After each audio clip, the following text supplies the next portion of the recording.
putting more people on a problem doesn't solve it. When you go on a job interview, don't pick the first one you like. Just try to pick from a stack. And what I wanted to do is to give the MENA or the Arab world entrepreneurs an insight what it's really like. Hello, and welcome to the latest episode in Leadership Blueprint. As you know, we've so far had some fantastic conversations with different leaders across the region, and today is no exception. We're joined by Khalid Suleimani. He's a visionary leader in the fields of digital transformation, venture capital, and business consulting, and he's currently the CEO of SISCO Holding. He's also the best-selling author of his book, 84 Tips to Successful Business Startups, which has been a really significant impact across the MENA region. So Khalid's unique career path, I think, is going to give us a fantastic insight today into his philosophy and his invaluable lessons for inspiring leaders. So Khalid, once again, thank you so much for joining us today. It's a real pleasure for us and really looking forward to this. So if you could just give the listeners a little bit more meat to the bones and a bit more insight on that introduction I've just provided, that'd be a fantastic place to start. And again, thank you for your time today. Thank you very much, and thank you for having me. So actually, I did start in academia back in the 80s, and that was like it wasn't really of a choice as much of a means to an end. First of all, you get influenced by people in your life. My dad was one of the first PhDs in the nation. He got his PhD in chemistry from the University of Sheffield, where I was born. So obviously, I looked up to him.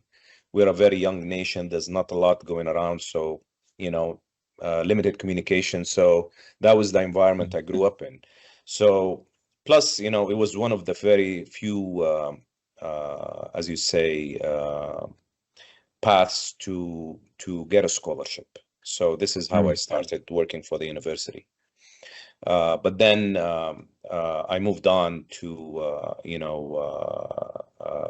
starting my own company, and then becoming a tech investor, and finally ended up with the SISCO job. Okay. So in terms of, it's quite an interesting career path there, from academia to tech, entrepreneur, venture capital. How did that journey take place? Were there significant moments in your life that were your aha moments to say, I want to do something more, I want to do something different? Were there any sort of key pivotal points that happened in your life to make those shifts? Yes. Well, I guess looking back in retrospect, I think one of the most important moments is when I was trying to pick a college or a career. And I had an uncle who was actually an electronics engineer, a graduate of the University of Kent. He worked for the military. And he told me, you know what, I said, I love electronics. I think I can do electronics. He said, and this is, notice this is back in the 80s. He said, the future is digital. So why don't you start, I advise you to go into computer engineering instead of communication engineering. At the time, there was still analog in the world, and digital was new. And believe it or not, digital was slow compared to analog at that time and era. And but he said, I advise you to go into computer engineering instead of electronics. And the second moment, I guess, when I started learning how to write code, and this is when I said, I love doing this. This is going to be my career and my hobby. So this is why probably my very first business venture, or, let's say project or freelance project in 1985 was actually to write code for one company. And it all started from there. Developing a love for engineering, for creating things, and jumping on the digital bandwagon early on. I think these are the important moments that helped me shape the beginning of my career. Okay. And I think that's probably something we were discussing before even the call, is we both came from that engineering background. So I think there's quite a bit of insight there. And I'm going to ask you later on to say the really great stat you mentioned about CEOs coming from an engineering background. So I'm going to save that one for you to mention later, because I thought it was a fantastic stat to share with people. But so from the engineering side, when and how did you make that move into the VC innovation investment side? Because that is still, yes, there is engineers technically have a mathematical base underneath them, and yes, investment has that trend. So I can see how that came together, but it is a significant move from one to the other. So we've kind of taken that first bit of the journey. What made you jump again and move on to that next sort of step, as it were? It is, I didn't know it at the time, but it is kind of a natural progression for becoming an entrepreneur, having your exit, probably having enough money to invest. So I'm no different than a lot of people in this arena, particularly in tech entrepreneurship. So I actually continued working for my company. We grew really fast, and we actually won a 3-time award for the fastest growing Saudi company. And there was one point of time when I felt it's becoming routine, and probably I was burned out, and just decided when the opportunity posed itself, I did exit a couple of companies I had invested in at the time, including the company I headed for 14 years. So, and actually, I did spend a year soul searching on what to do next. After working sometimes 12 hours, 13, 14 hours a day, suddenly you have all this free time. So I spent almost a year at the beach reading. I took a Harvard Very course. jealous. Not when it's very hot, actually. You shouldn't be. Maybe 6 months of that. It was good. The rest was grilling. Yeah. I took a course at Harvard that I wanted to take for a long, long time. Probably you asked me about inspirational books, and I think James Caan book was one of these inspirations that, maybe I need to take a breather, go back to school, study some more. And I took that Launching New Ventures executive education course at Harvard. And I think it was very influential for me to write the book in that year. And between the course and sitting on the beach and writing the book, it was the decision to become an investor. So I didn't want to go away from the tech world. That's what I've been trained for. I cannot change my skin that much. However, instead of becoming the person that does the work, I would be a board member and an investor and a mentor to help more startups, work. And this is how it began, actually. Okay. And so there, I think what's really important is you said you felt like you were in a routine, you took that step back, you made that move into more of, yes, the investor, but also the mentor. What did you see, even at that earlier stage of your career? What were some of the lessons that you were able to take forward at that stage, and what are some of the lessons you very quickly learned that maybe were missing? Because you were changing your role, you were learning as you were going as well, but you were still imparting knowledge onto others. So was there immediately this bit where you're saying these were some of the great lessons that I'd already learned and could pass on, but what were those lessons that you were learning on the spot yourself, to say, you were experiencing something new yourself? There were obviously learnings that were going on for you at the same time. Well, first thing is, I guess the grass is always greener on the other side. It wasn't easy to part from my team and my company, which I built from the ground up. It wasn't easy. It wasn't like, oh, wow, let me sit at the beach. That would be beautiful, because eventually, and this is almost was a retirement, an early retirement. And that actually taught me a lesson that probably I would never retire fully. It's not as fun as you think, or as everybody thinks. And a lot of retirees, I guess, have the same sentiment. Sitting at home all this time is not fun. Even if the beach is not fun, when all you have around you is women and children, actually. And not even children, so women, basically, who has free time to sit at the beach. So you feel you're out of your skin. You lose the adrenaline rush and the thrill of going to work and solving problems and facing things. As much as they can be stressful, it is part of the overall package of life, enjoyment. So I guess that time of reflection gave me a lot of maturity and a lot of insight into how should I go about my next phase of life. And I think I learned to do a lot of more of life-work balance because it was all work before. And I think going too fast is not always that good. Once you get to something, it's never the end. You always want something else. So enjoying the journey, I guess, even though it's cliche, but enjoying the journey is part of it, and having a proper balance so that you actually can do the things that you enjoy while you do the work that you enjoy, and not, delaying things until you retire, or, thinking that, oh, wow, if I didn't have this much of a company or not much of a burden, I would enjoy myself. I think you can find ways to enjoy yourself in all cases. Right. Without wanting to jump too far forward in the career, I think something you just touched on there, I'm keen to get your sort of thoughts on at this moment. How, at that stage of your career and how later in life as well, have you been able to push yourself as a leader, but also give yourself that time to step back and enjoy? Because I think that it goes back to work-life balance, but it is something which you find time and time again, the more entrepreneurial, the more inquisitive somebody is, the harder that balance is, because you're always wanting to do something more, something new, something exciting.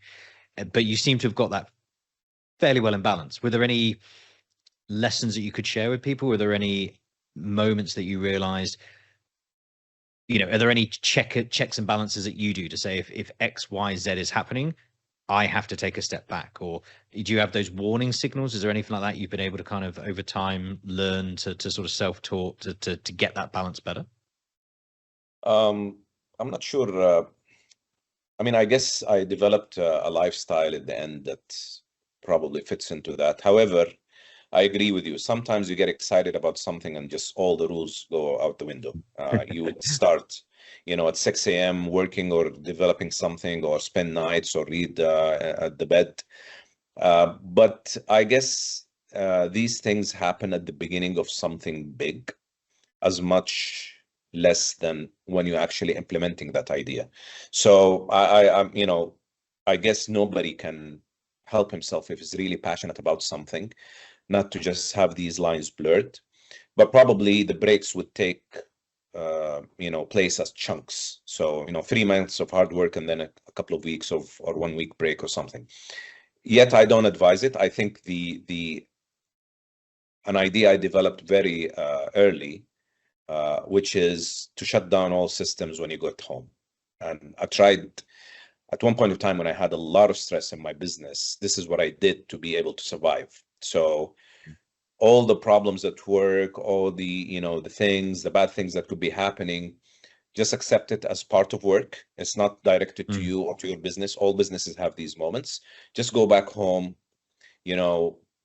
shut down all systems, come back tomorrow and you will have new solutions. And that is actually how I motivated myself, because if the stress takes on from the first day to the second day, you take it with you to the bedroom, and then in the morning, and then through the weekend, your brain will not function.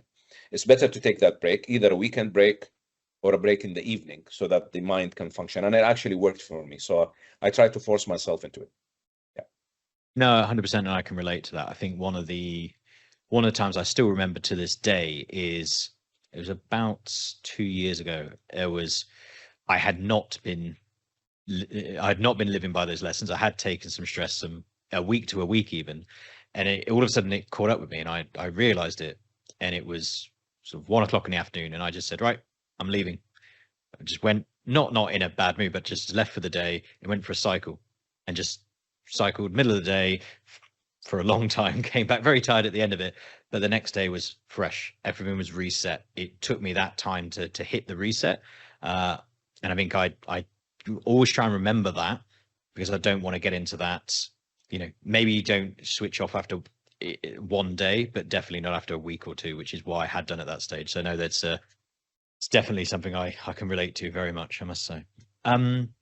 So in terms of then, as your career has progressed, if you were to look back at a sort of a younger version of yourself, or you were to look at other leaders that were coming up through, what are some of those successful leadership traits, especially within the sort of digital transformation? Because as the world is continuing to change, what are some of those lessons from earlier part of your career are they still relevant today? What are the things that have changed? I'm intrigued to see what was working, what now needs to change, and what would you advise to people to say, you know, this is something which has been throughout my whole career relevant, and this is maybe things that are going to be relevant for going forward. What would some of those things be? I mean, for my career, at least, technology was always relevant. I'm not sure if I'm the right person to talk about it because I was in the middle of technology. I had to adapt technology, but I think adapting technology and being aware of its impact on the business and increasing productivity is important for any leader.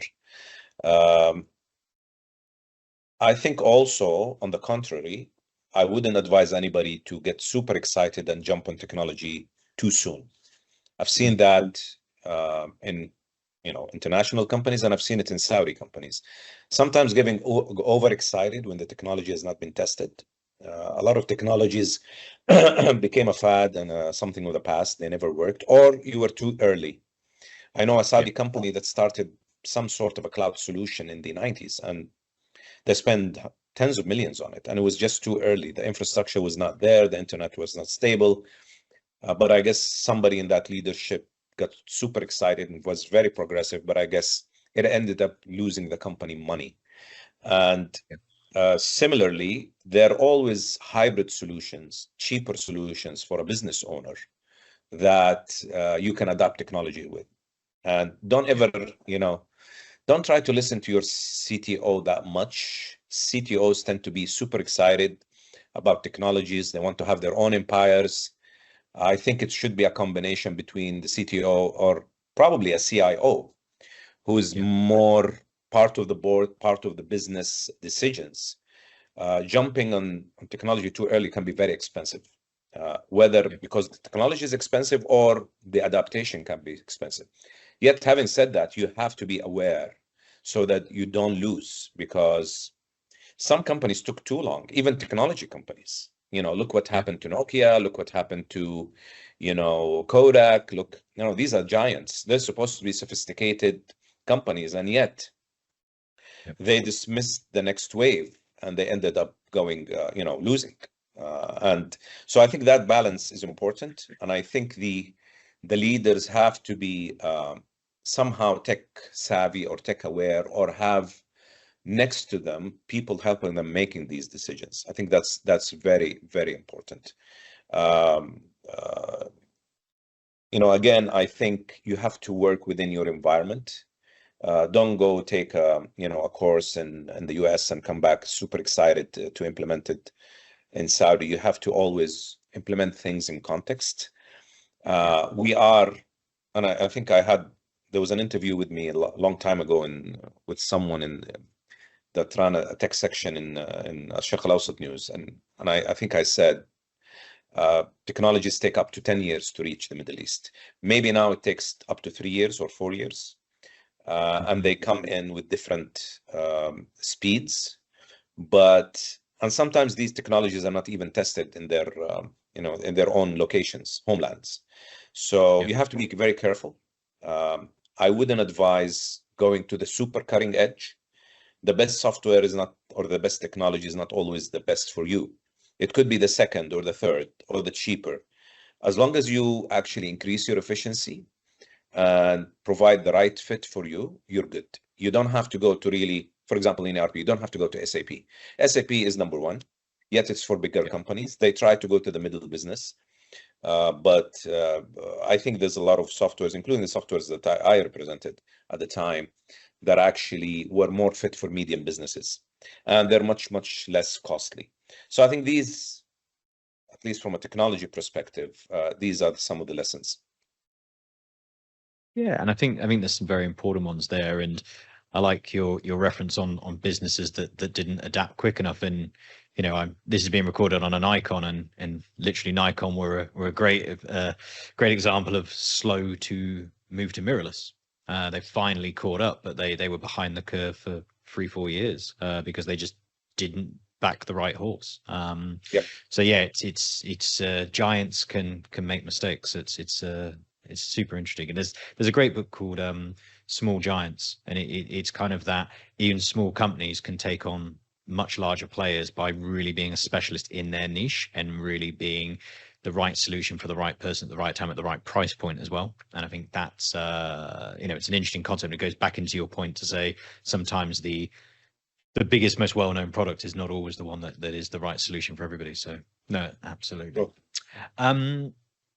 We mentioned earlier the role of engineers in leadership, and I think the point you mentioned when we were offline was such an interesting one, and we said we'd make this a point when we were chatting today, and I just wanted to sort of go into a bit more detail on that. Why do engineers make such great CEOs and leaders? There is, I forget the exact stat, and I'll let you say it in a minute, but it's a very large percentage of those people that are CEOs of Fortune 500 companies. And I think it's very telling. And yeah, I'd love to get a bit of insight from yourself as to why you think some of those things are, some of the underlying traits and maybe inquisitiveness that drives that. I think the statistic was 30% of Forbes 500 leaders were engineers. And I think I have a philosophy around that. I think anybody that is super good at his job is an engineer at heart. Engineering is more about having analytical abilities and developing solutions. So you meet a doctor that I feel he's an engineer at heart, and a doctor who's just basically a bookworm that just, memorized. And you can tell. And it's I have a funny story. The pediatrician of my son, and I had my first son in Boulder, Colorado, where I was studying, was actually an ex-NASA rocket engineer. And, it's quite an impressive CV. Yeah. And I said, how did that come up? He went to med school at 54. And he said, I retired from the military. And, in the US, you need your pre-med is basically a science degree. And of course, he had the science degree. So he went to med school and he loved kids. And what's interesting, other than, he was a rocket scientist that became a doctor, is that the way he talked to me, he was always, downplaying the whatever my son had, but, talking about analytics of the problem and then giving me the solutions. So I would ask him, should I give him that medicine? And he would actually look at me and say, I wouldn't advise it, because if you give him that dose of the medicine, so-and-so will happen to his blood, and it will eventually, it will lead to so-and-so, which is bad. But he had this very calm tone, and, you can tell he's an engineer. I mean, you can just tell by the way he spoke and gave you metrics and so forth. So I think, not to brag about being engineers, because there is a thing now going on in the Arab world, just mocking engineers, that the people that understand everything. And we don't claim to understand everything. As I think it's just a mindset. And I think being able to, first of all, not being afraid of problems, because engineering is problem solving. So some people freak out when they get faced with problems. To engineers, it's just another day at the office. So there's a problem, look at the problem, analyze it, break it down, and start developing a solution. I think this is important for any business. We live here in no business always goes smooth. There's always something coming up, something popping up. You have to have innovative solutions, not necessarily technologically innovative, but innovative in the way you think. And being able to navigate different problems. And I think is a problem. Dealing with your board is a problem. Dealing with your boss is a problem. Dealing with the regulator could be a problem. Dealing, with a certain business aspects. Your business model doesn't work anymore. The prices has changed. Global warming, global changes in the economy, wars. All these are problems that affect your business on a daily basis. And how are you going to deal with it? Are you going to go read a book, or are you gonna, cry, or are you gonna, sit with your support group, or just tackle the problem heads on, analyze it, dissect it, sit with your team, divide the work, and, start a solution, start the development rollout, or, once you analyze and develop a solution, then you actually design it and then you roll it out. And I think you can apply that in every aspect of life, including being a doctor or even a plumber, actually. So, even when you deal with your handyman, you can tell some of them are good because the way they look at it, the way they love what they do, the way they do their designs. I had a carpenter, for God's sake, and he always drew his designs. Not a lot of them do that. And I really respect people like that. So I think it all comes out from that mindset of, analyzing problems and developing solutions and rolling them out. Absolutely. And I think the bit you've alluded to throughout, but you've not said there, is also that final sprinkling of commercial ability on top. Because I think it's the taking that inquisitiveness and then making sure you can tell the story about it. And I think that's the bit which sometimes you find the most inquisitive minds can't tell the story, and therefore, they still need that bit of help. But if you get the whole package, then yeah, it's super interesting. And at what point of your computer engineering background, I mean, was it literally from day one that you felt you had this ingrained in you, that mindset, or did over time you fill in some of those skills to say, I was always inquisitive, but then I had to learn how to articulate it, or I could always articulate it, but then I had to learn how to draw it, let's say? Was there stages you went through to develop those other elements, or did you just naturally, was it sort of a natural gift, or was it something you had to work at certain elements to build that stuff up more? I mean, I can't say, I wouldn't say it was a natural gift. Of course, years of schooling had a lot of effect. But I guess when you pick the career, I guess you have to have some kind of tendency. And for my generation, it's very hard to pick careers. We didn't have a lot of career days. And this is why I turned to my father, my uncle, the people in my network to see. But I guess I knew of one thing, and there were only two options in my time, either doctor or engineer, if you're good at school. And I knew I didn't want to become a doctor. I knew I didn't like to memorize stuff, and I always like to do things with my hand, and I love to actually develop and build things. So maybe early on toys and stuff, and probably your listener is not super interested in how that happened. But I think what is really interesting is how you can actually use education to carve a natural tendency and making your education and work your hobby. And I think it's very interesting that my first programming course was very important because I just love the fact that you type a few things and then things start popping on the screen and creating. And by the way, mind you, I started before PCs even were there. I don't want to sound ancient. I mean, PCs were there, but they were not as cool because they were expensive. However, we worked in the mainframes for a while, but eventually I got myself a desktop, and it was a whopping memory of 5 MB hard disk at the time. the XT, it was called the IBM XT. So, but the thing is, loving, and I think all engineers have this passion, is being able to create something.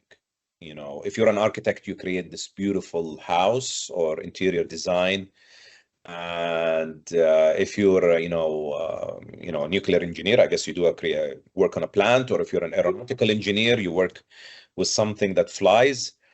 But it is that love of creating something. And even though the stuff that computer engineers create is not always tangible because there's software and hardware, and I did both actually.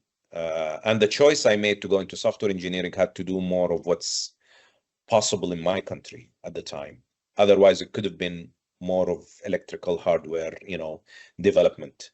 Yeah. But I guess that's how it came about. Yeah, some of that resonates. So I did as part of some of the degrees and stuff that I did, we did ASCII PIC programming. So we do proper old school ASCII programming, little PIC CPUs, which is very very strange, but fun to do, I must say. But yeah, it takes me back. Yeah, that takes me back, and I don't want to bore your listener, but at the time there was something called extended ASCII. And for the listeners, ASCII is the coding of the actual letters in computer code. So we used the extended ASCII to insert the Arabic letters. When we started, there was no Arabic on computers. So we're like pioneers in introducing Arabic to the computers at the time. Wow. Yeah. That's pretty cool, actually. That's very cool. Okay. So your VC pioneer journey, and how has that kind of shaped your experience now that you're in a firm like Cisco? Because obviously there will be it's a different environment, but some of the learnings that you've had will be incredibly useful for them. So what are some of the things you were able to take into that different corporate environment? And then what are some of the things that maybe you yourself had to add to your skill set that were maybe missing due to being in different environments in the past? What were some of those? My first impression when I was offered the job was, what? This is a heavy industry. It's, that's on the other side of the spectrum where I do. There's always asset light and asset heavy, and this is as heavy as it gets. And I've always been Yeah. into, asset light. I mean, if the technology had a little bit of hardware in it, even it was 80% software, we consider it asset heavy, kind of heavy, because you have to produce things. And the lightest type of investment you would do is in software where you can actually scale exponentially because you don't have to build things. You can just increase your computer capacity. But I think there is a lot of similarities, and more than what I was thinking. First of all, Cisco now is in a phase where it is transforming into an investment holding from an operational holding. So Cisco used to be, and actually you can always find similarities, interesting similarities between things. Cisco works in ports, logistics, water, infrastructure, desalination plants, and you would think it has the farthest similarity to a startup or a Silicon Valley kind of environment. But in its own way, it was very entrepreneurial. First of all, when it started its ideas, by the way, I'm writing the history book of Cisco right now, so you will get a first copy. So, and it's interesting to look. They had 10 years of industrial services. That's how they got their name, Saudi Industrial Services, Cisco. And it didn't work, so they actually pivoted. And this is a word you hear in the startup world. And the pivot was huge. They said, industrial services are becoming commoditized. We're not making that much money. Let's shut everything down. Or even, actually, they didn't shut it down. They took some of it and put it in a small company. Now it's the smallest in the group. And let's do a full change into mega projects. And that is the pivot. And then they've created some sort of an incubator where actually projects that have never been done before, where you had to start from the ground up, develop the idea, lobby the regulator, create the regulation, and invest. So I would imagine that the board at the time in the early 90s was more like an investment committee or a Shark Tank, where you actually sat and bounced these ideas. This works, this doesn't work. And then how can we get it funded? You would go and do a fundraise in different methods at the time. They weren't like the type of investors. They were like the traditional classic investors, but not the type of investors that VCs are used to. And then eventually they invested in the company, they grew it, they scaled it, and they exited some of these companies. So it's a full-fledged accelerator, incubator type of business on a galactic scale. And once these businesses developed, and I took the company with actually 6 businesses, they started and they did their first exit. They had all this money, and what do you do with this money? You reinvest it. So they decided to actually do an investment in brownfield instead of greenfield, which means don't build a company from the idea stage, invest in an existing, which we more call of a Series B, Series C kind of investment in the VC world. So right now, Cisco is operating more or less like a private equity firm, except it doesn't have an exit horizon. However, there is money, there is assessment of opportunities, and there is investment. And this is where the similarity comes from. VC is basically a private equity play, except that the asset class is different. So private equity invests in private equity of companies, right? These companies fall into different buckets and different asset classes. And in the VC, the bucket or the asset class is basically startups, technology, highly scalable businesses. While in private equity, it's more mature businesses that are ready to actually take on a new investor for different reason, either for growth or for exit or because it matures and so forth. So the tools are the same. You have a business, you're going to assess it. There's a data room, there's a valuation, there's a financial model. All these are very similar in private equity or in investment in general. The way you go about it and the type of asset class is different. In this, and just to be very quick, in the startups, there's little history and a lot of projections of the future, and usually the scale, takes a hockey stick. In private equity, you have history to build on, which makes it a little bit easier and gives you more insight. And usually the growth depends on the history. So you cannot say, well, I claim I'm going to grow for 1,000% in the next 10 years.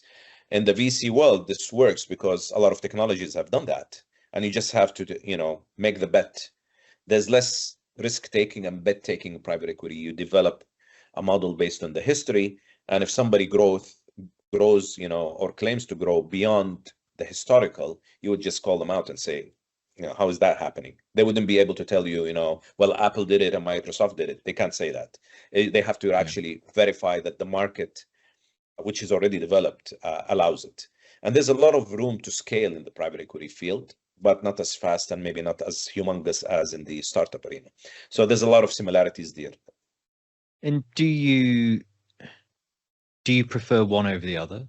Do you kind of, if you said there the VC play versus the private equity play, similarities but key differences, is it horses for courses, or is it like in my heart of hearts, I have a more passionate affiliation to one than the other, or has that changed over time as your roles have changed? I wouldn't say there's a preference. Listen, if I was running a VC business in Silicon Valley, I would have probably preferred it over private equity because of the amount of technology that comes out of the big schools and the amount of change. But also the downside is a lot of competition. The problem with the VC space in Saudi, it's still its infancy, yet it has developed a lot in the last 5 years. And my second book was this. It's actually The Art of Fundraising. It's not my book, actually. You can't read it. It's it's a writer called Alejandro Cremades. He is the father of crowdfunding. He's the one who took the project to the Congress and got it approved. So my publisher for my first book, which is this one, 84 Tips. Excellent. Said, would you like to write the chapter on startup funding in the Arab world? So the book is about how to go about funding your startup. And when I wrote that chapter about the development of the space, it was interesting that a lot of people tried to do VC funds maybe it was back as the 90s and early 2000s and failed because there are no assets, no startups. Yeah. There's no ecosystem, no incubators, no accelerators, no VC funds, no angel groups, no nothing. So you had to take a whim. And plus, there's not a whole lot of technology developing in the region. You're probably either localizing or copying something. So that put a stress on these funds. They couldn't actually they couldn't find the right startup. Second, they couldn't exit. We didn't have the secondary market, Numu, at the time. We didn't have a lot of IPO opportunities for tech startups. It hasn't been done before. The CMA was not aware of VC funds. There was a lot of an uphill battle for the two businessmen, which I know very well, actually, that actually started this in the 2000s. Then come the 2010s, and then the government intervenes. And by the way, this is something that is also good about the Saudi government. It's always pushing technology, whether it's through the Ministry of Interior or Upshur or the fintech development that happened during the COVID, or even developing the ecosystem for startups as part of the Vision 2030. So there was something happening in the early 2000s by the Badr program, that is a King Abdulaziz Science and Technology Park. They wanted to develop the ecosystem for startups. So they started developing these incubators, and the incubator program was under Badr. And then they said, you know what, we need angel investors. And this is when they contacted me and they said, you know what, you wrote this book and you did this and that. Why didn't you help us run or create this angel investor group? The angel investor group, SERB, was already there, but it was run differently. And Yeah. actually, that was a transformation project because I actually made it look like an investor group. First of all, it didn't have a lot of investors in it, which is weird for an investment group. There's a lot of events going on, but no investors. So I had to onboard the first 20 investors. And it was very hard because the investor says, you know what, if this works, tell me a story about a success of an exit. And there was no exits in Saudi. So that was Yeah. big, big challenge. You had to have these progressive investors that are willing to give you the time of day and attend your pitching events, so that on the promise that one of these startups will eventually become the first exit.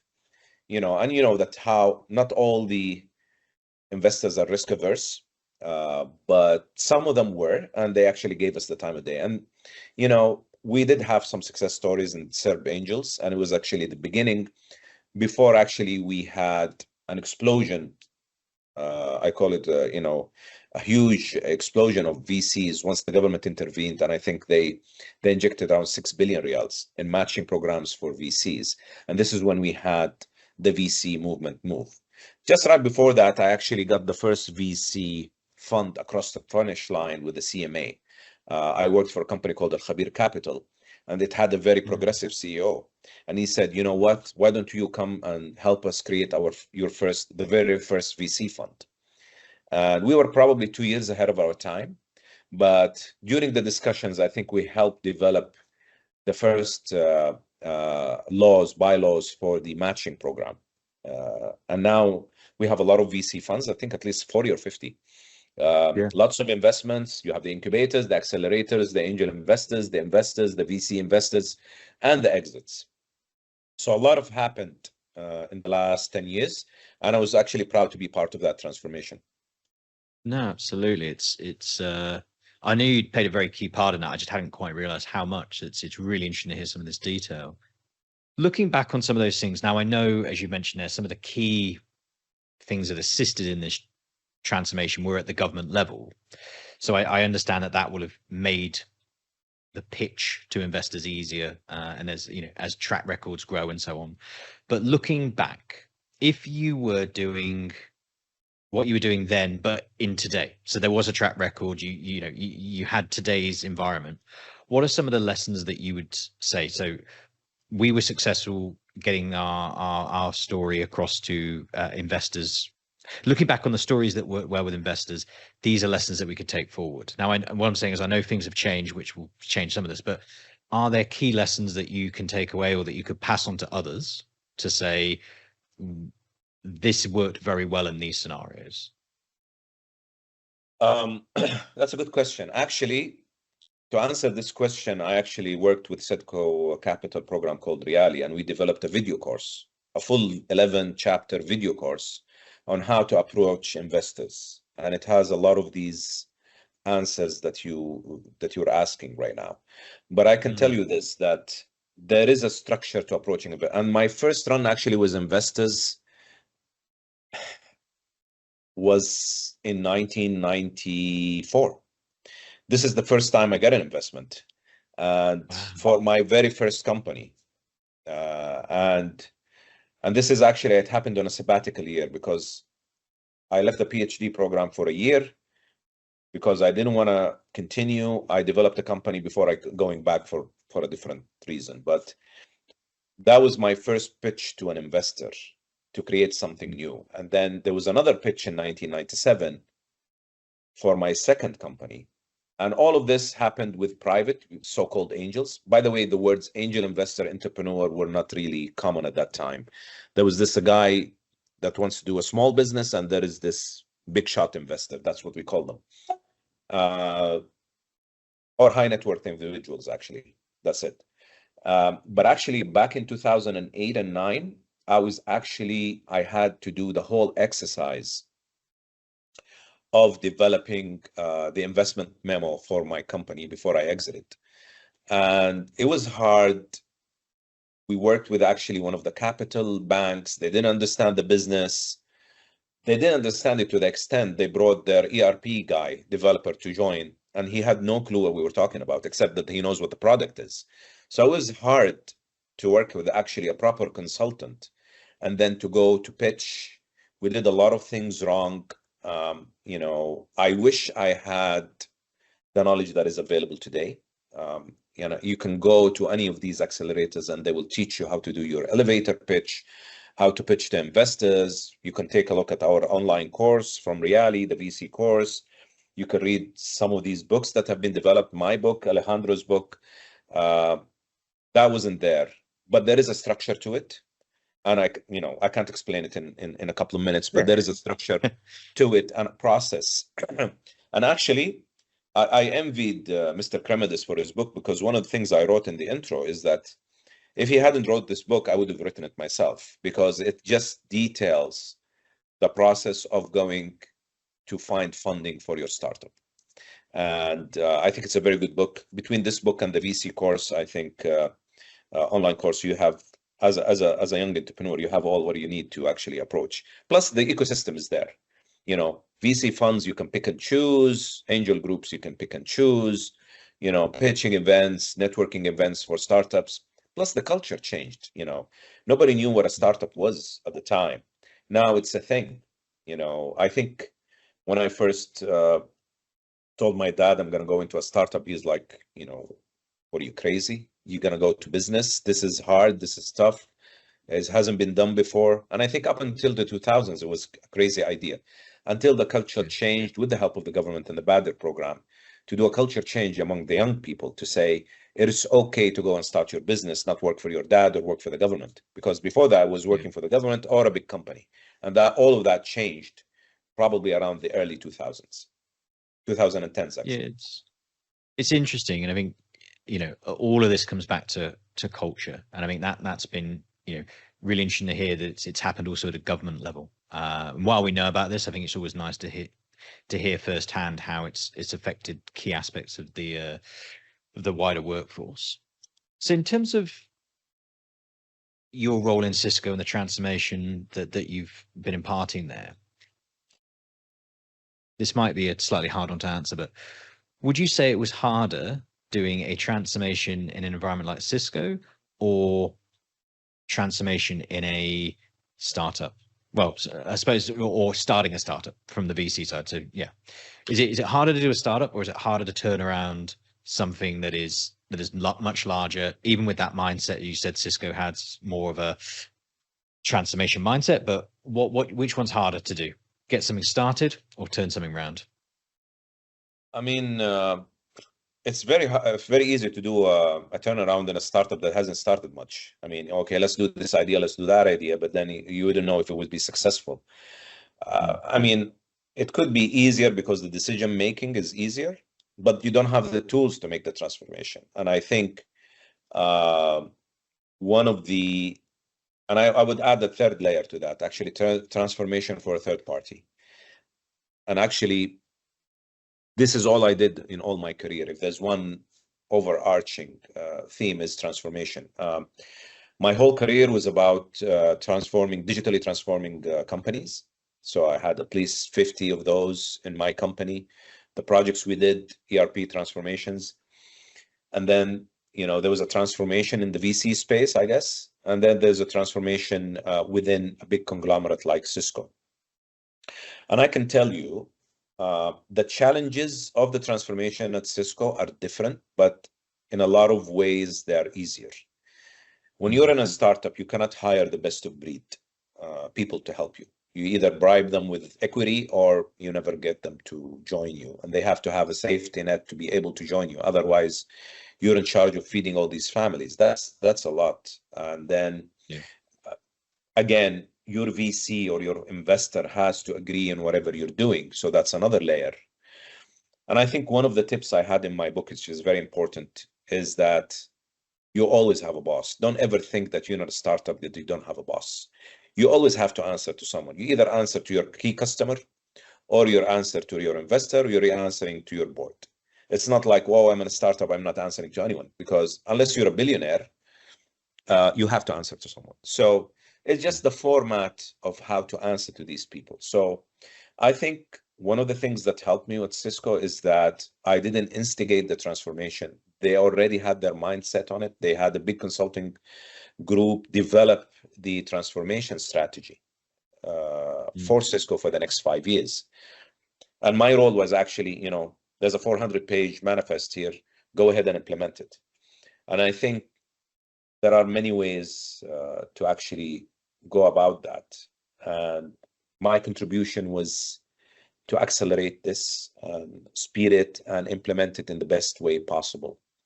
Because business consultants don't get you into the details. They might tell you a general idea, which is very good, based on the global economy, on the macroeconomics. But when you come down to the nitty-gritty, you have to convince your investor, which is my board, basically, where to spend the money. You have to, there are many crossroads. Should I take this road or this road or that road? And then that choice you have to make. But as far as the funding and picking the best of breed team, this is where Cisco provided a dream come true to me. Whether it was in the VC space or was it in companies I helped transform or in my own companies, it was always a challenge to get the people that can help you do the change. And either because they didn't have budgets, or you couldn't onboard them, or because you didn't get an okay.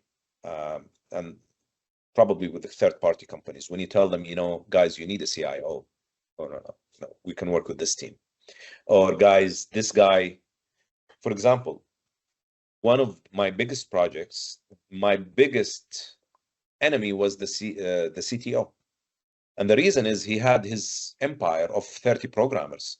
And I was coming to implement an ERP system that is off the shelf, which meant he didn't need all these programmers. And he fought and fought, even though there was will from the board to take on this ERP project. He was actually the guy against it. So I didn't have any of that in Cisco. I had enough funding. It was there. I had the will of the board. It was there. And I had the budget to hire the team. And these are the three elements that any founder of a company would tell you is a dream come true. So absolutely. I was lucky to have these things. And I was lucky to have somebody like Chairman Amir Zainal also, because he's an entrepreneur at heart. It's himself, and I always tell him, what, my first startup was like, well, 10 million real startup. Your first startup is a billion real startup. So that's a hell of a startup. So, but I think the entrepreneurial mindset was there at Cisco since the beginning. I didn't know that until I started writing our 35th anniversary book. And it was always entrepreneurial at heart, because they went into all these new ideas and made them work, and they scaled them and found funding for them, and they exited. They did actually the whole cycle. And the only, one of the definitions we struggled with, what is a startup? And so I went through that in the book also, and it's basically a highly scalable business. So it doesn't have to be technology, it's a highly scalable. So the only difference between Cisco and a normal startup or a normal incubator, it wasn't, as fast scalable as a VC would like, but they're a dream come true to a private equity company if they had one at the time, invest with them. Because these businesses came from a few $100 million to $4 billion in a few years. And that is something.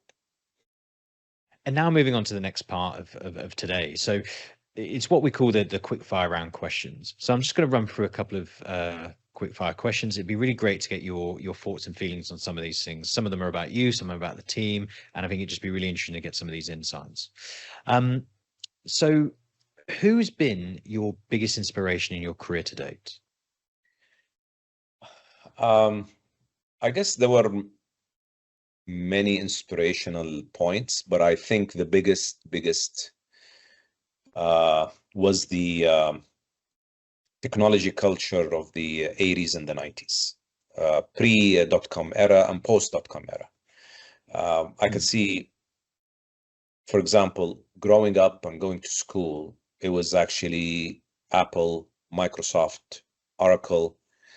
And I remember reading, being subscribed to a magazine called Macworld, and Oracle was just a sleazy company with one pager, ad that kept repeating. And I said, what the hell is this? I mean, it's just, it's just annoying. It keeps repeating itself, because at the time, even databases were not well known at the time. But the thing is, these companies, the story of Oracle, the story of Apple, the story of Microsoft, pre-dot-com era, and how these people made it and, went to the public market and became great companies out of nothing, out of garages. I think they were great inspiration. Post-dot-com era, I guess, the startup culture. I mean, these were startups, but not in the same sense as today. It's much easier to create a startup right now because, the technology and the internet. And imagine before, if you wanted to spread your software, you had to actually create a box and put a CD inside it and put in a manual. All of that is gone. So the production cost became much easier with the Apple Store and the likes. But the idea is the same. And I think these companies inspired me to actually start my own business very, very early. Probably one of the few tech startups of the 90s, probably a handful. I had one of them. So I guess it is the biggest influence that influenced my life even later. Okay, interesting. And what's been the best piece of advice you've ever received then? The first bit of advice was to go into the computer engineering. I think it was very insightful from my uncle. I even wrote about it in my book. Because had I been an electronics engineer, I don't think I would have been as much success as being a computers engineer. I was able to employ that skill, which became my hobby, to become my job. And I think the advice also was to have a skill in this world, not to have something. And this is an advice I gave even my children. Don't go into something very general, because if it's general and easy, you'll have a lot of competition. If you have a skill in your hand and you become very good at it, you will be easily climbing up the ladder, because people want to acquire you for that skill. And this is something because you're in the talent acquisition. And also to be able to acquire a skill that you can employ in the country you want to live in. So I had friends that became nuclear engineers in the 1980s, and they never got to work in their field. So that's also, they should have been in another country. Yeah. Okay. The second advice that I got later, when I started looking at money and investments, and it was first to follow your passion and develop yourself. I think one of the people I respect a lot, and my mentor said, what,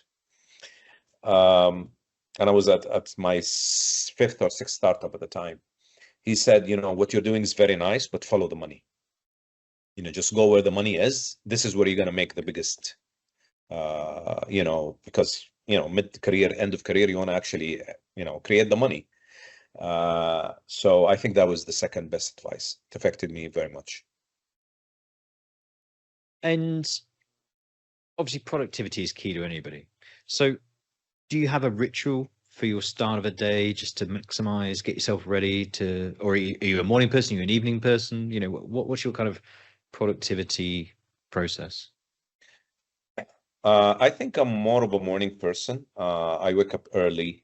I try to prepare myself mentally for the work, because I then do the normal reading, have your coffee when I get to the office. So I'm already prepared. I think the fact that I have a 40-minute drive is good preparation.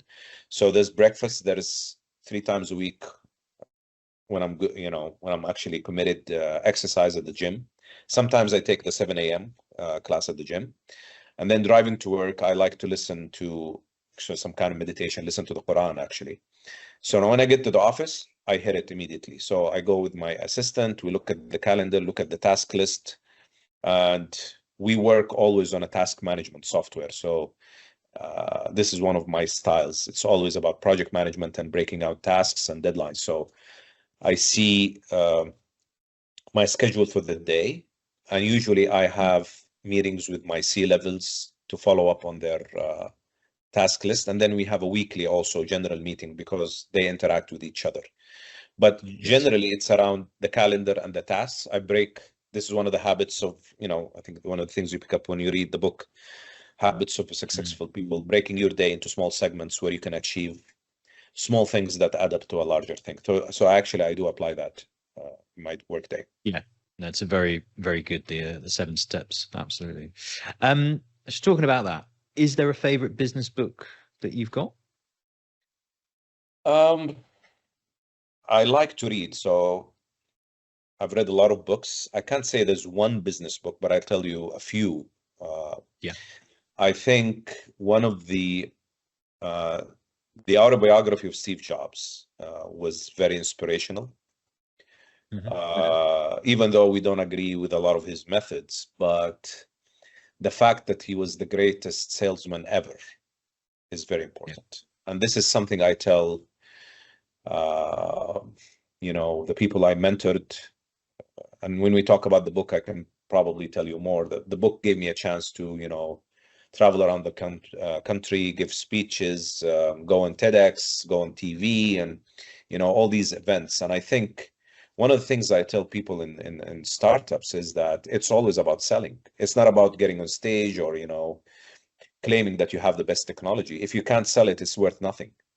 And even for investors, if it doesn't sell, it's not worth much.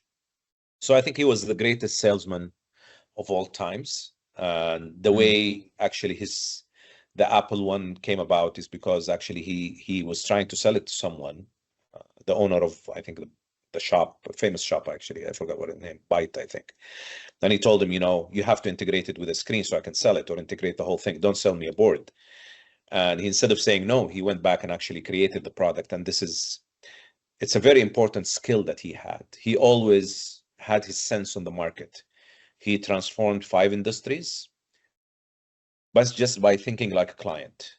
So he came and thought like a client, and then went back and shouted at his team, we don't agree with these tactics, and then the engineers made it happen. And the way he actually knew how to employ cutting edge technology, not just because he wanted to employ cutting edge technology, because he wanted to solve a problem. The way he thought about the iPhone, the way he thought about the ebook, the way he thought about the Apple Store, the way he thought about making computers nice and sexy and mainstream, because computers were ugly business things. I think the transformations he made in 5 industries are lessons for all of us looking at transformation. So that's one.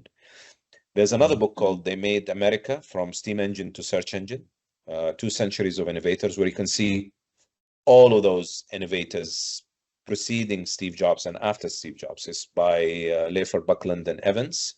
I think it was a great book of inspiration. It gives you an idea about how America became great. And it was all a combination of innovation, harboring it, and the Congress itself actually pushing for adapting these technologies and pushing for funding these technologies. So it was from the top to the bottom. It didn't just grow. I mean, there was a big will and push from the government, just like kind of what the Saudi government did for the VC world. Yeah. A push actually to push people to innovate. So I think that is also a very important book.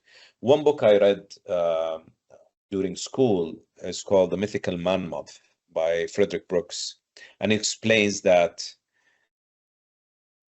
partially how discipline helped software engineering, discipline, how helped programming become software engineering.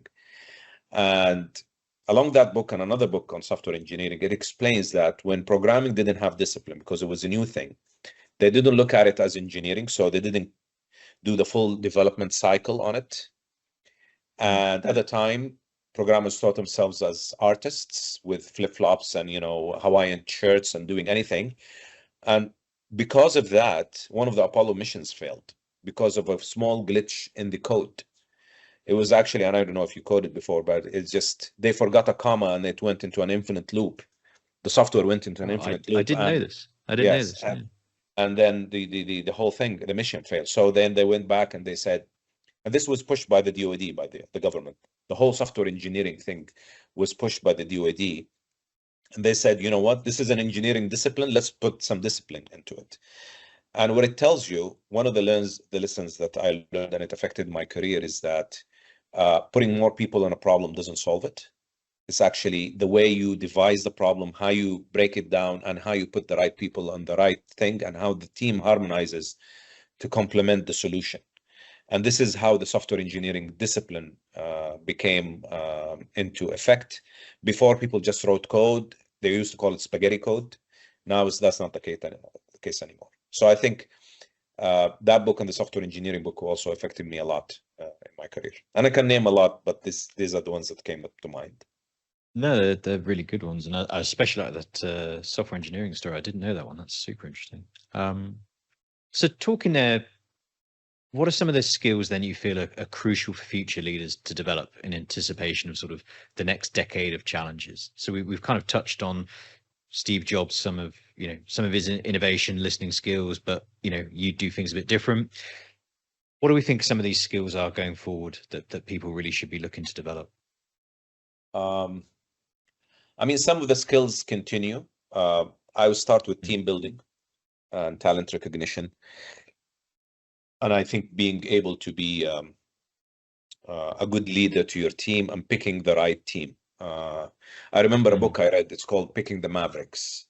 And I think the gist of it was, when you go on a job interview, don't pick the first one you like. Just try to pick from a stack, because the next guy might be even better. And nobody is perfect in everything, but you try to pick the person that is better fit in the job and that ticks most of the boxes. And actually, when I do job interviews, I actually have a list and I do tick boxes and do ratings. But it's very important that the job description fits the job that you want to employ this person for. You could bring the best lawyer and he could fail as a corporate lawyer. You could bring the best techie in the world, the best guy in AI. You have a small system, you wouldn't be able to employ his capabilities. So I think team building and and leadership, and maybe we can cover that later, but I think it's very important. The second thing is, and this now has sped up as the world speeds. I mean, 20 years ago, jumping on the technology wagon and cutting edge technology wasn't as important. And I actually advised against it in my book, because you just apply this technology and it never works, or you're just too early or too expensive. So it's not about just adopting technology for the sake of adopting technology. It's adopting a solution. The solution may include the technology that is not cutting edge. However, it does the job and within the parameters of economical feasibility.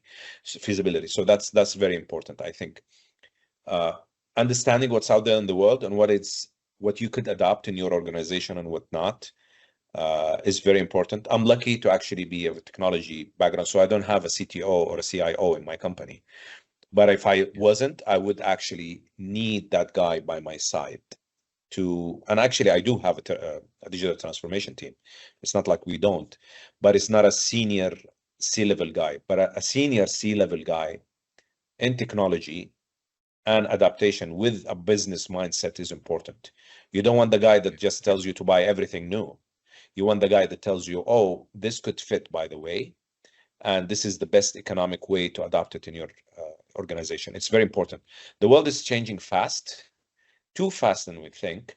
And this year in Cisco, we did something probably I didn't do before. It's just we jumped on generative AI because it is moving so fast and it gives you so much help that I think we just couldn't stand still. And we didn't do it actually for sports, because one of the beauty of generative AI is that the big text that you have in your company, the company handbook, the governance book, the different policies and procedures, and now you can just ask it and it just tells you, instead of just flipping through the hundreds of pages of the company manuals. I think that's important. Most importantly, it solves a problem. It makes us move faster and more efficient. And I think the third advice is being able to transform quickly. Having an agile, the combination of a good board that understands you and a good team, and young with seasoned, and creating the right mix to be agile and moving quickly is very important, because the world changes quickly. We deal with challenges every day. There's the Red Sea situation. There was the COVID behind it. And if Cisco wasn't agile and quickly to adopt, it wouldn't have become what it is today. And I can't take credit for it. It has been always like this, an adaptive, agile organization. I hope I can add more, contribute to that, aspect of Cisco. No, absolutely. And the next question I was going to ask, we've answered some of it just then, but I'll almost re-ask it to see if there's anything extra you would add to this. So as the world keeps developing, what do you see as the role of management for dealing with technology-driven challenges and team dynamics? Because I think that's quite important. Is as technology drives change, dealing with people is going to become a very different skill, but there are still going to be some fundamentals that stay. What do you see as some of the cores? This is going to always be key, and these are going to be some of the areas that I can see changing in developing it. Do you have that sort of idea at this stage?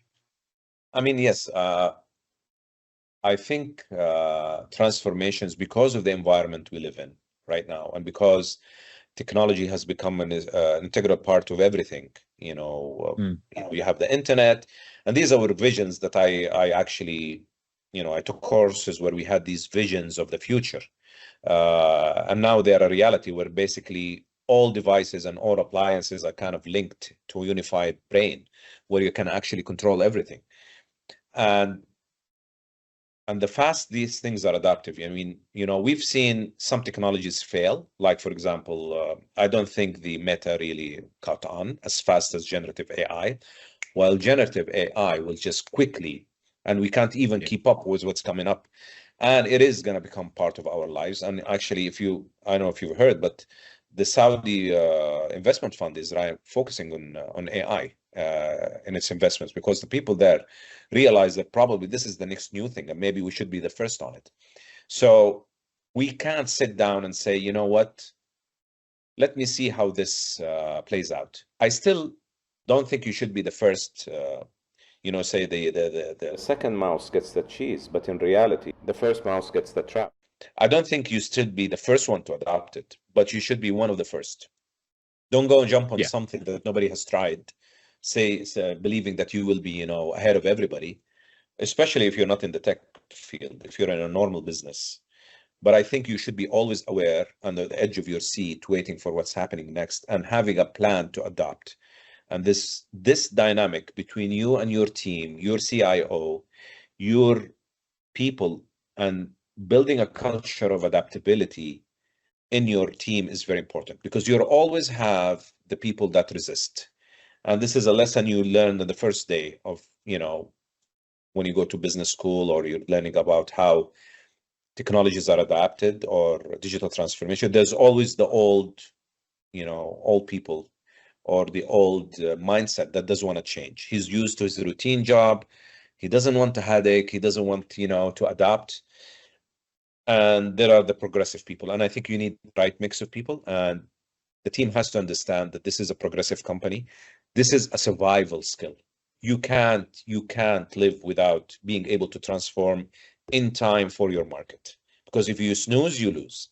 So I think being able to create the team that is adaptive and being able to adapt the technology on the right time with the right price is key. Yeah, no, absolutely. So talking about that, what do you believe then are some of the core principles that are essential for business leaders today? And this might be a holistic answer. This might be things that you've specifically implemented within Cisco that you can talk about. What do you think are some of those core principles that leaders need to be focusing on? I mean, as a CEO back in the 90s and 2000s in my own company, and today as in Cisco, where we have a kind of a similar size of a team, I think one of the most important things that I've always adopted is basically installing the concepts of project management in day-to-day work. And that goes into task management and time management and all of that, which all falls under the structure of how the operation moves. I think it's very important. And then a little bit of KPI science into that. So there has to be a North Star, one KPI that you refresh every few years. In Cisco, we do it every 5 years. We're into our second 5-year plan. And so there should be a North Star and a key set of KPIs. And, if you worked with the people that develop KPIs, they will always tell you, you can always limit your KPIs to a few and then you break them down. So they have to be in a tree. The KPIs have to be in a tree and they all lead to your North Star. So that's very important because then you can actually align and assimilate all the team members around that goal. And there's a lot of culture change and a lot of internal communication, internal management around that. So once you define your KPIs and break them down, they become tasks and then they become daily tasks and then project management and time management skills come into work. This is my culture and my principle in all the companies I've ran. I can never live without a Gantt chart and without a task management software. The second thing is the team. The company is the team. I mean, without the team, the product doesn't move, the product doesn't sell, the investor are not interested. Your team is, and this is not a cliche, it is the most important thing that you have. And the day somebody resigns to me is like, I mourn actually, because I pick my team very carefully. I don't think any of them is redundant. And the day one of them leaves for any reason, it's a day of mourning. And I think developing the team is very important. Becoming a coach is very important. It's like a soccer team or like a platoon sometimes when there's a crisis. And you have to be either the general or the team leader, the soccer team player or the, whatever a group sports player is. And you have to be part of the team, be as skilled as your team, so that the team looks up to you. If you're a football, coach that never scored goals, the team will never take you seriously.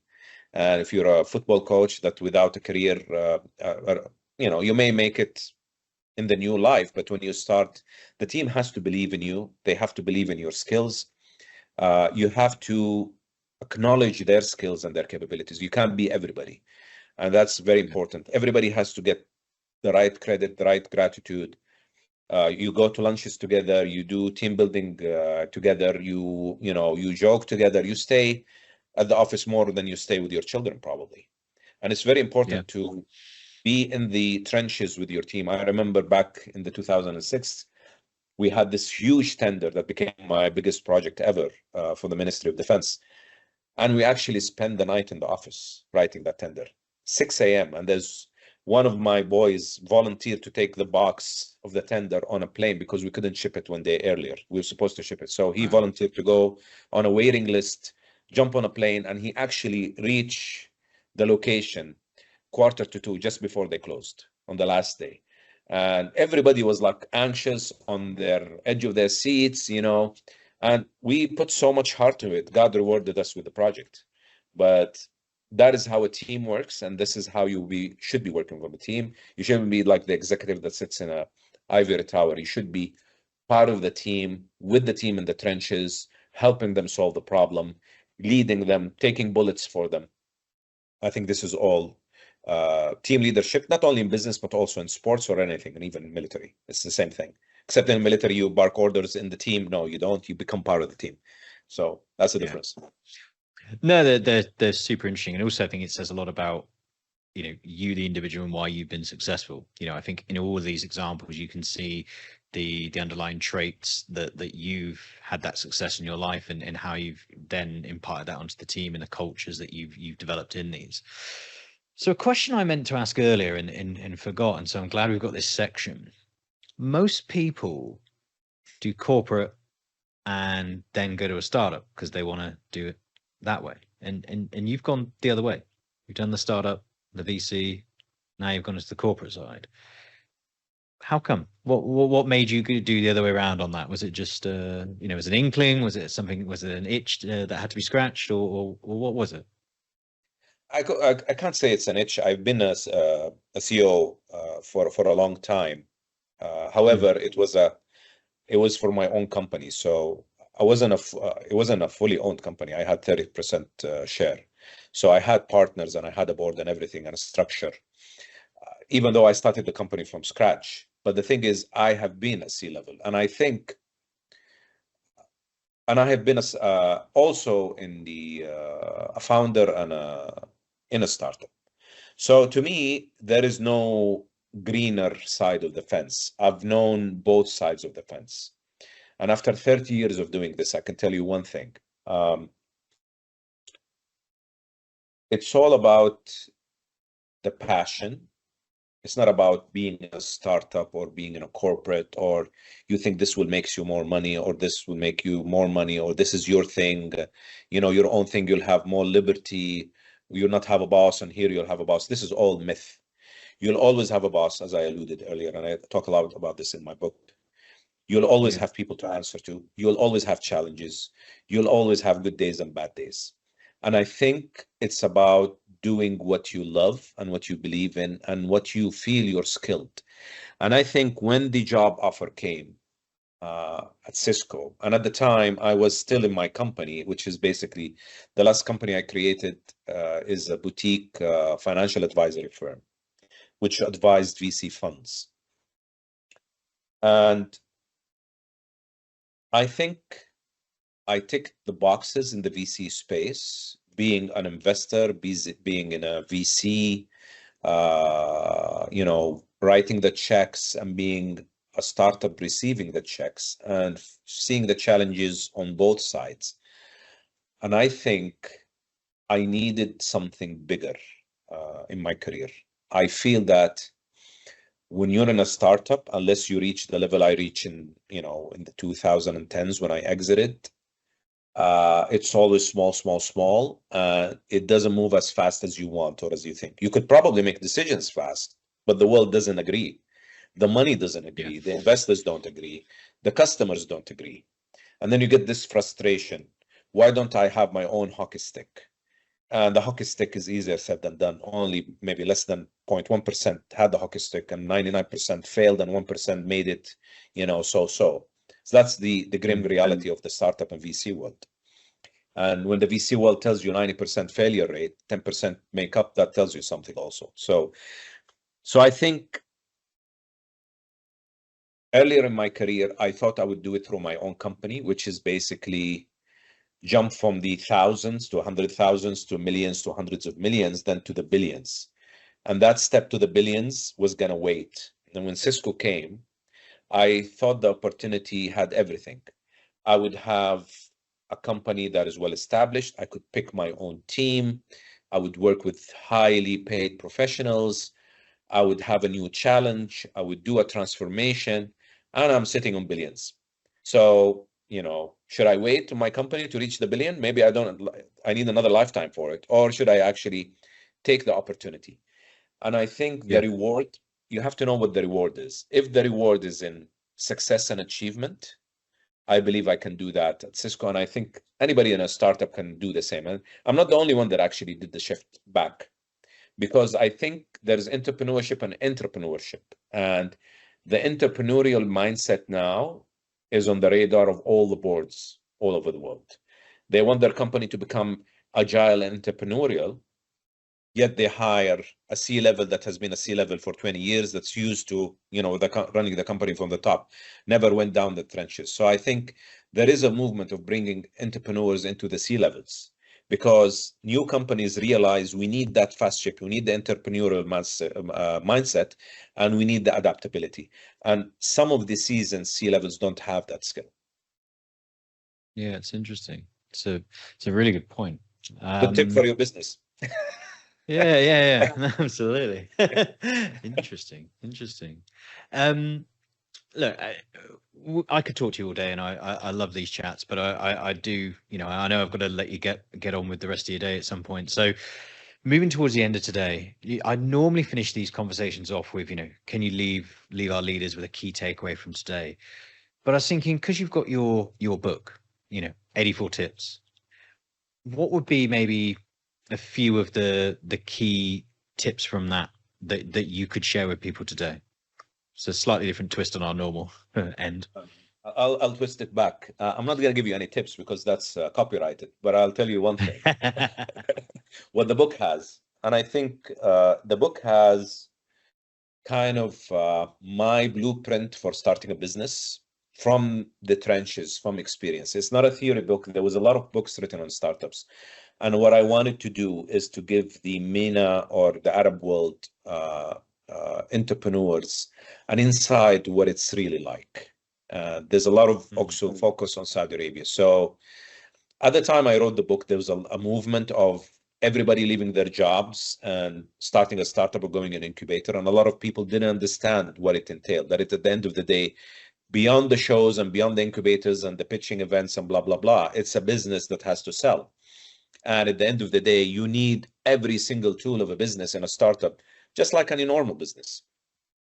So I felt compelled to share my experience. Plus, you know, as I told you, when I left my company, I had some free time, and I really wanted to document the experience of starting a company from 25,000 riyals, reaching the level of 100 million. That was actually my legacy in the first, first decade of the 2000. And it wasn't easy, but I must have learned the thing on two, and I tried to put them in 84 tips in the book. So it takes you from incepting the idea, how to think about a business, how do you think the business should move forward, when should you reject an idea, how can you test it, how can you develop the business model, and then how to pick the team, how to pick your investors, and then how to scale your business. So it's around those 5 chapters. What I missed in my original book, which is 84 tips, is to focus on the VC space, which I think Alejandro Cremades did a great job in. And the chapter I added on Saudi Arabia and the Gulf is very useful. We also add a list of tools, VCs, sources, online sources, incubators, accelerators, programs, small business programs to the book. So that is very practical. And then before I actually left, or not left, but left the focus on VC, I gave my final gift to the entrepreneurs, which is the VC course, the online VC course, which tells you exactly how you should approach investors, how you build your data room, how should you value your business, how should you pitch it. And it had a lot of testimonies from the new age startup gurus of Saudi Arabia, tech gurus that actually created companies like Sella, or created companies like, the other successful companies. There's also Badia Farms and a few of those that actually got successful funding. So I think between these 3 sources, if your listener wants to understand how startups develop, scale, and became big, and how they get invested, I think these 3 resources are perfect, and I highly recommend them. Well, what a great way to finish today, and thank you so much for that. Yeah, look, Khalid, it's been an absolute pleasure. Thank you so much for your time. I'm sure everybody's, taken some great things away from today, and yeah, just simply thank you so much again for your time, and look forward to speaking again in the near future, and have a great day. Thank you so much. Thank you very much for the opportunity, and I hope people enjoy some of what I said without being bored. Oh no, absolutely. It's been a real pleasure. Thanks so much again for your time. Have a great day. Cheers. Thank you. You too.